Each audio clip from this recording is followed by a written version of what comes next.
than 14,000 U.S. service members have been discharged under Don't Ask, Don't Tell. But Navy Commander Zoe Dunning is one exception. She served openly for 13 years before she retired in 2007. Commander Dunning was on the stage with the President today and joins me now. So that must have been a big moment. And tell me when you got the call that you were going to be there and when you learned that you were actually going to be on stage with the President. Well, I heard about 3 days ago that I had been selected to be up on stage. They wanted to have service members there to kind of represent those who had been impacted. And I was just tremendously excited and honored and felt a tremendous responsibility as well because obviously, as you mentioned, there's been tens of thousands that have been negatively impacted by this policy. And I felt some responsibility to represent them up there well. So it was tremendously exciting and honored.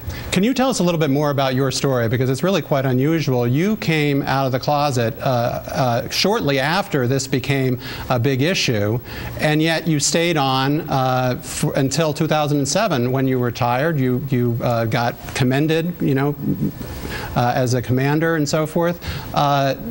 How did that happen? Well, mine was sort of a unique exception. I was one of the very first test cases under Don't Ask, Don't Tell, and I think there was still some confusion as to how one prosecutes one, how one defends it, and so we took a specific defense strategy without getting into the nitty-gritty legal details. Don't Ask, Don't Tell basically assumes if you make a statement that you're gay or lesbian, they presume conduct. So you have to sort of rebut the presumption of conduct, and the way in that we did that is for me to take the stand and say, look, when I said that I'm a lesbian, I was talking about who I am, I wasn't talking about anything else. And the Board of Officers found in my favor. After that happened and I won retention, the Pentagon issued a memorandum to all legal officers after that and said, taking the stand and making that statement is not sufficient to rebut the presumption. Right. So I became this exception and was allowed to continue to serve, and I served openly, as you mentioned, for 13 years. Right, and you led other service people. As I said, you won medals, you won commendations and so forth. Right. So just in practical terms, what are the lessons of your experience in terms of how the military needs to deal with this now in implementation? Well, I think one of the key things in my case was that the military itself said, you can continue to serve and we're going to allow you to stay in. And so I think that set the tone and the attitude for how people treated me. And I also tried to just be professional, come to work every day, do my job. And, they responded in kind. And so, as you mentioned, I got actually selected for promotion between my 2 discharge hearings. So at one point, they were trying to kick me out. Right. And on the other hand, they were promoting me.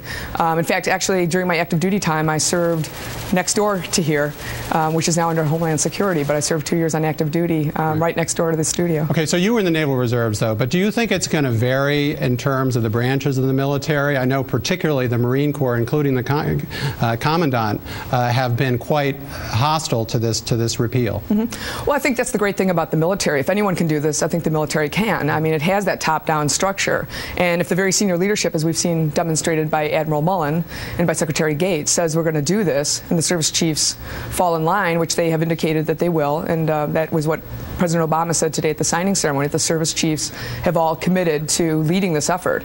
And so I think when you've got that tone set from above, it'll trickle down through the ranks, and I think that it'll actually be a fairly smooth implementation. So do you have a timetable to when you think we'll no longer be talking about this? Well, what I've heard is that certification process will take months, not a year.